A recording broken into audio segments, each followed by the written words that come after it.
हमारे घर की जो गद्दी होती है उसका जो सेवादार होता है, तो उसको हम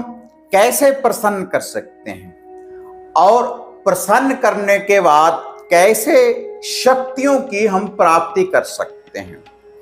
और जो भगताई का काम करते हैं, जो भी साधक झाड़ फूक का जो काम करते हैं, जो पूछा देने का जो काम करते हैं, जो दूसरे के मन की बातों को बताते हैं कि आपको ये समस्या है कैसे निवारण होगा, जो भी कोई ऐसा काम करते हैं, तो वह गद्दी वाला जो सेवादार है उसको कैसे प्रसन्न कर सकते हैं और प्रसन्न करने के बाद उनको क्या लूफा भोग प्रसाद देना होता है, किस विधि के अनुसार देना होता है। तो इसकी जो संपूर्ण जानकारी है आज इस वीडियो के माध्यम से आपको प्राप्त होने वाली है। आप देख रहे हैं साधना और समाधान। साधना और समाधान चैनल देख रहे सभी भक्तजनों को जय माता की। तो आज जो इस चैनल के माध्यम से जो विधियां मैं आपको बताने जा रहा हूं, जो आपके घर के गद्दी के जो सेवादार होते हैं, जो भी साधक भगताई का काम करते हैं, झाड़ फूक का काम करते हैं, जिनके ऊपर सवारी हाजिर होती है, तो उनके जो सेवादार होते हैं, जो गद्दी चलाते हैं, पहले दिन से जो प्रत्यक्ष रूप में जिनको प्रत्यक्षीकरण हुआ होता है, जिनके साथ शक्तियां चलती हैं, वो गद्दी के सेवादार को कैसे प्रसन्न करें। तो सबसे पहले तो मैं आपको बता दूं कि गद्दी वाला जो बुजुर्ग होता है, जो गद्दी का सेवादार होता है, उसको सेवादार क्यों कहते हैं? क्योंकि जो भी आपके घर में कोई भी साधक, जो भी कोई झाड़ फूक का काम करता है, शक्तियों की प्राप्ति करता है, और वह जो शक्तियां हैं किसी की भी आराधना करने के बाद उनको उन शक्तियों की प्राप्ति होती है। जैसे आदि शक्ति माता काली का अगर वह उपासक है तो माता काली से उस साधक को शक्तियों की प्राप्ति होगी, और शक्तियां प्राप्त करने के बाद वह लोगों की सेवा करेगा। सेवा क्या करेगा कि उनके दुखों का निवारण करेगा। जैसे आप उनसे कुछ पूछेंगे उसका निवारण आपको वह बताएगा, तो उसको सेवादार बोलते हैं कि माता रानी का जो सेवादार है। और जो भी हमारी समस्या होती है तो वह हमारी समस्याओं का निवारण कर देता है, उसको गद्दी का सेवादार बोला जाता है। और उसके बाद जैसे कोई पीछे आपके कोई भगताई का काम कर रहा है, गद्दी का काम कर रहा है, एक पीढ़ी से दूसरी पीढ़ी से, 100 वर्ष से, 200 वर्ष से, 300 वर्ष से, तो कई बार क्या होता है कि उनके जो घर के सदस्य होते हैं वह उनकी जोत बाती करना बंद कर देते हैं, धूप दीप करना बंद कर देते हैं, और उसके बाद वह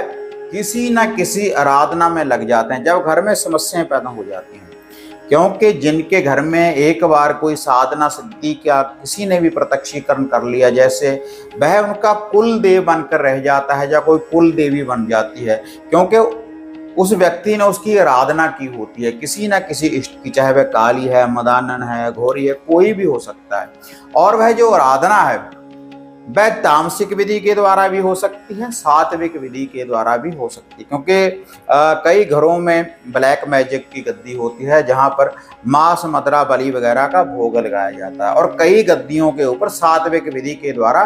धूप दीप भोग प्रसाद दिया जाता है। जैसे आदि शक्ति माता दुर्गा का, हनुमान जी का,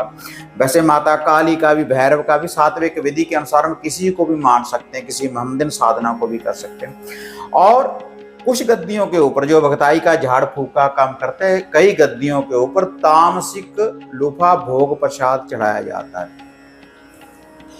तो देखो, जब हम एक बार घर में जो अगर तो पीढ़ी दर पीढ़ी वह चलती रहे कि जो गद्दी वाला बुजुर्ग है जीते जीते ही अपनी उम्र में किसी को आगे उसने गद्दी सौंप दी अपने घर परिवार को, किसी न किसी को,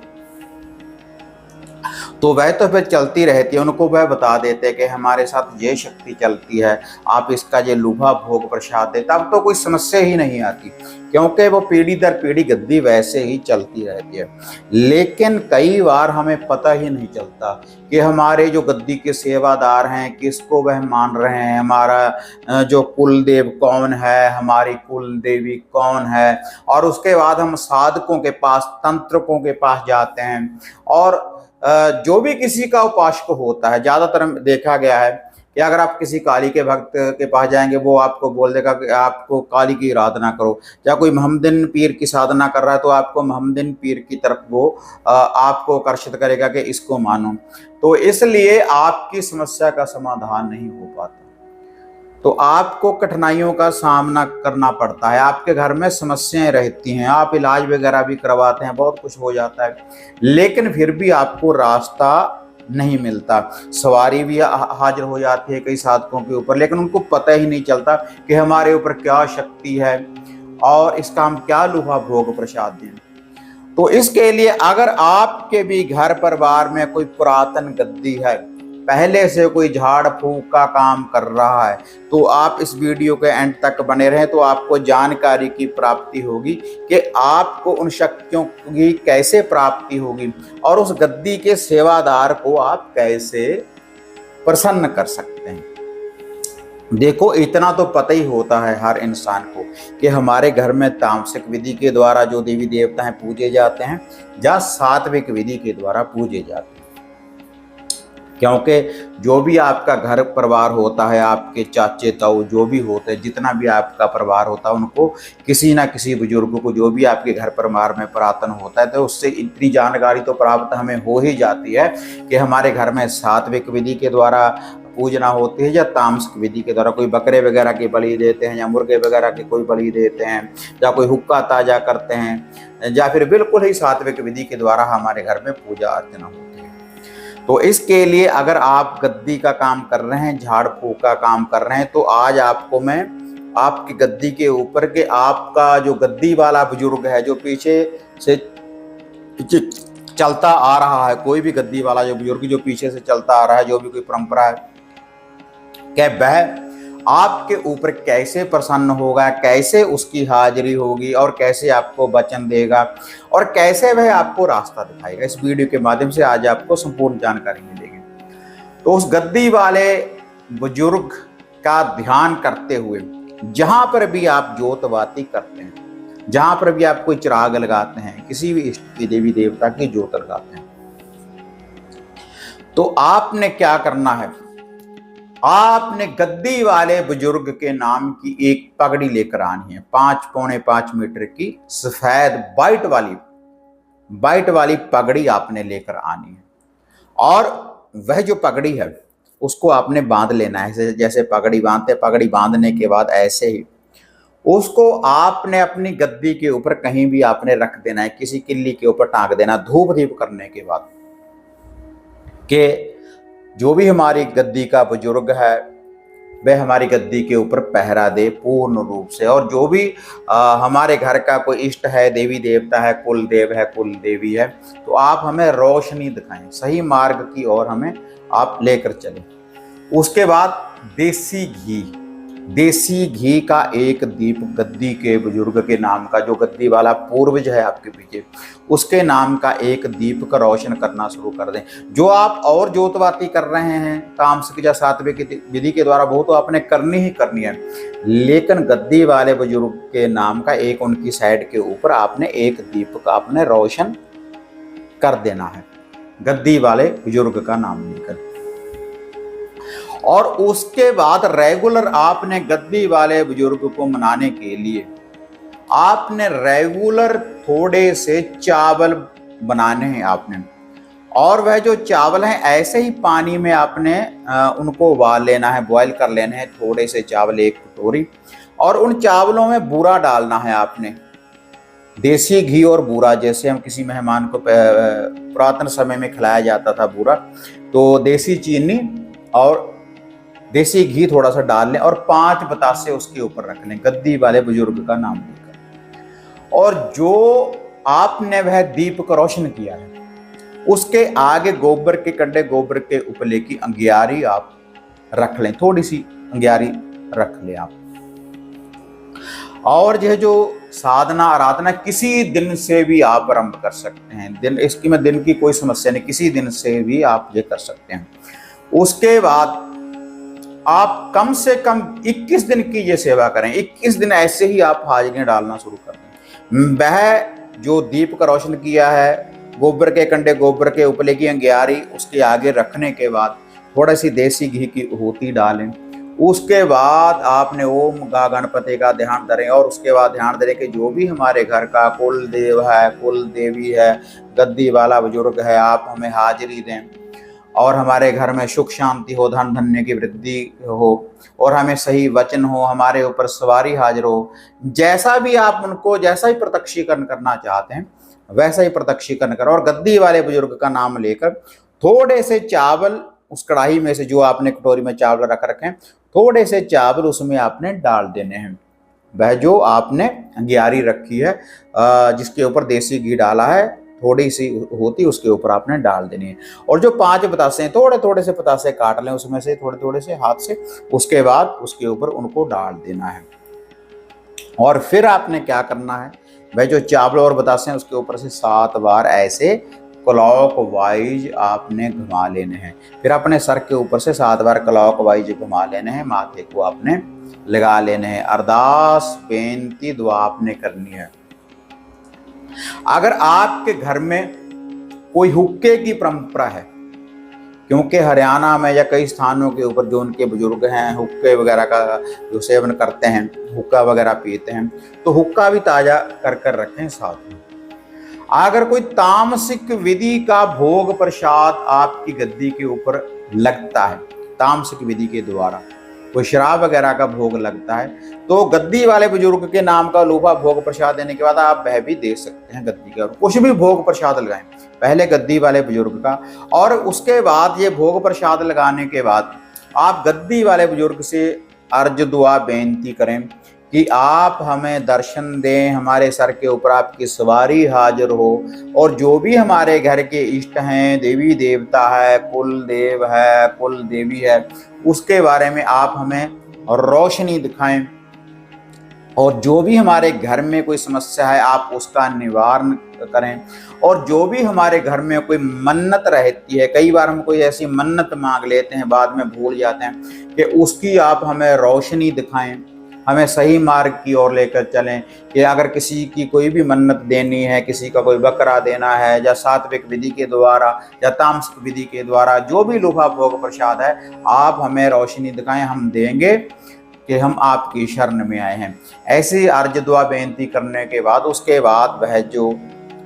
चावलों की न्याज है, आपने रात्रि के समय सूर्यास्त होने के बाद कभी भी घर से बाहर खुले कलर, मैदान, चौगान, थान के ऊपर कहीं भी इसको चढ़ाना आपने शुरू कर देना है। 21 दिन चढ़ाते रहें ऐसे ही। तो आपको जो रोशनी तो पहले दिन से ही आरंभ हो जाएगी, आपके ऊपर सवारी भी हाजिर होगी, सही मार्गदर्शन होना शुरू हो जाएगा। उसके बाद गद्दी वाला जो बुजुर्ग है आपको स्वप्न में भी दर्शन दे सकता है। पहले कि आपने ये देना है, आप ऐसा करें, ख्वाजा जी की हाजिरी डालें, माता काली की मन्नत दें, माता मदानन का कुछ दें, या ख्वाजा जी की हाजिरी लगाएं, तो वह आपको रास्ता दिखाना शुरू कर देगा जो गद्दी वाला बुजुर्ग है। और कई गद्दी वाले बुजुर्गों के नाम का बहुत और भी लोभा भोग प्रसाद देते हैं। अगर आपको पता है कि जो हमारी गद्दी वाला बुजुर्ग है क्या कुछ ऐसा खाता था, या चाय ज़्यादा पीता था, कुछ भी करता, तो उस चीज़ का भी लोभा भोग प्रसाद आप आहुति में दे सकते हैं। चाय वगैरह का भोग भी लगा सकते हैं, दूध का भोग भी साथ में लगा सकते हैं। रेगुलर चिराग रोशन करते रहें। और किसी भी मंत्र का, गद्दी वाले बुजुर्ग का ध्यान धरने का, और जो पगड़ी आपने रखी है, देखा जो पगड़ी मैंने आपको बताई है, उस पगड़ी को भी आपने जब होती आपने डाल दी देसी घी की, तो उसके ऊपर से, उस चिराग के ऊपर से पगड़ी को एक बार घुमाकर अपने माथे को लगाकर वहां पर आपने रख देना है। और जो गद्दी का कोई भगताई का, झाड़ फूक का जो आगे कोई काम करेगा, जो आगे कोई सेवादार बनेगा नया, जो भी इसकी सेवा करेगा, तो जो भोजन वगैरह आपके बुजुर्ग सेवन करते थे गद्दी वाले, तो वैसा ही आपका मन हो जाएगा, वैसा ही पहनने को, वैसा ही खाने के लिए। उसके बाद उसका जो कपड़ा वगैरह है जैसा वो पहनता था तो आप पहन सकते हैं, उसकी पगड़ी बांध सकते हैं। और ये जो पगड़ी है आप 5-6 महीने के बाद इसको चेंज करते रहें। जो वह पगड़ी है वो किसी फकीर को आप दे सकते हैं, किसी ब्राह्मण को बाहर आप दान कर सकते हैं, खुद भी आप बांध सकते हैं पगड़ी आप। लेकिन उसका जब भी आपने बैठना है तो गद्दी वाले बुजुर्ग को नतमस्तक होकर, तो ऐसे जो गद्दी वाला बुजुर्ग है आपको शक्तियों की हाजिरी कर कर देगा। जो गद्दी वाले बुजुर्ग ने किसी की सेवा की होगी, जैसे अगर माता काली की साधना की है, भैरव की साधना की है, तो वह शक्तियां आपके साथ भी चलेंगी। लेकिन पहले आगे कौन चलेगा? गद्दी वाला बुजुर्ग, जो सेवादार है, जो मेन सेवा कर रहा था पीछे से, पहली पीढ़ी से। उसके बाद वो भी बताएगा कि ये पितर हैं, इनको ऐसा करें ऐसा करें, वही आपको मार्गदर्शन देगा आपके घर के बारे में। और जो घर से बाहर अगर कोई आप पूछा वगैरह का काम करेंगे, किसी को बताने का काम करेंगे, कोई झाड़ फूक का काम करेंगे, तो उसकी रोशनी दिखाएगा, वह आपको मंत्र वगैरह सारे जागृत हो जाएंगे गद्दी वाले बुजुर्ग के द्वारा, जब आपके ऊपर सवारी हाजिरी आ जाएगी। तो ऐसे आप गद्दी वाले बुजुर्ग को जागृत कर सकते हैं। अगर गद्दी वाला बुजुर्ग प्रसन्न नहीं होगा तो आप किसी की भी आराधना कर लें, घर में कोई भी आप चिला निकालें, किसी मंत्र का भी जाप करें, तब आपको उसका रिजल्ट नहीं मिलने वाला, क्योंकि जो शक्तियां हैं वे पहले से उनके साथ हैं, उनके अंडर रहकर ही वह शक्तियां चलेंगी। इसलिए आपको उनको जागृत करना पड़ेगा। जो गद्दी का सेवादार है, जो गद्दी वाला बुजुर्ग है, आपको वह मार्गदर्शन देगा कि कैसे लोफा, कैसे भोग प्रसाद देना है। तो जो है विधि है स्त्री पुरुष कोई भी कर सकता है, जो भी गद्दी का भगताई का काम करता है।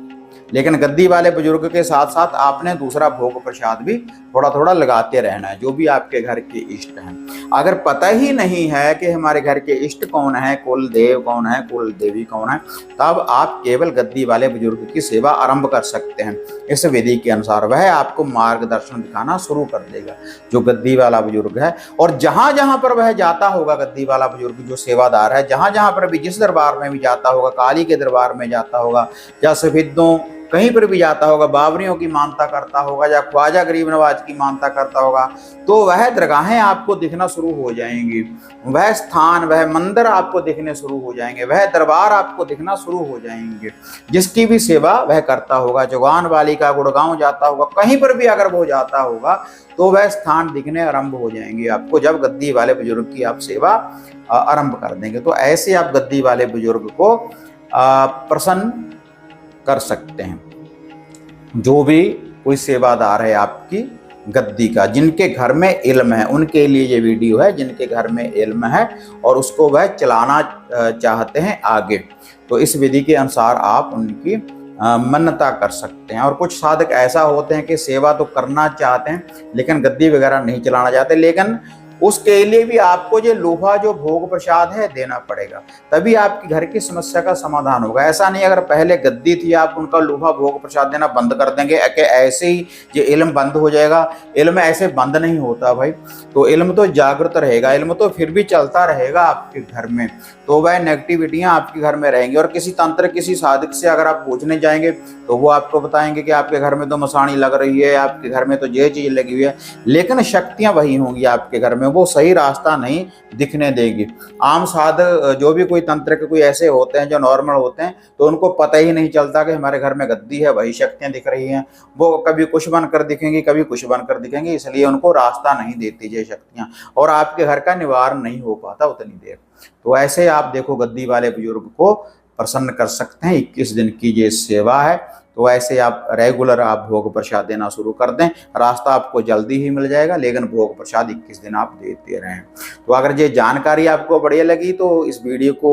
ज़्यादा से ज़्यादा लोगों को शेयर करें, ताकि और साधकों को भी जानकारी की प्राप्ति हो और उनकी समस्या का समाधान हो। और ऐसी वीडियो देखने के लिए, ऐसी जानकारियाँ देखने के लिए आप साधना और समाधान चैनल को सब्सक्राइब, लाइक और शेयर करें। तो फिर मिलते हैं एक नई अपडेट के साथ, तब तक जय माँ काली, जय बाबा भैरवनाथ। अब आपको निराश होने की जरूरत नहीं। गुरुजी से घर बैठे हर समस्या का समाधान पाने हेतु, जैसे घर का कीलन, मनचाहा वशीकरण करवाने के लिए आप सिद्ध सामग्री किट, वशीकरण किट, सिद्ध यंत्र, सिद्ध माला प्राप्त कर सकते हैं। और गुरुजी से बात करने के लिए स्क्रीन पर दिए गए नंबरों पर आप बुकिंग कर सकते हैं।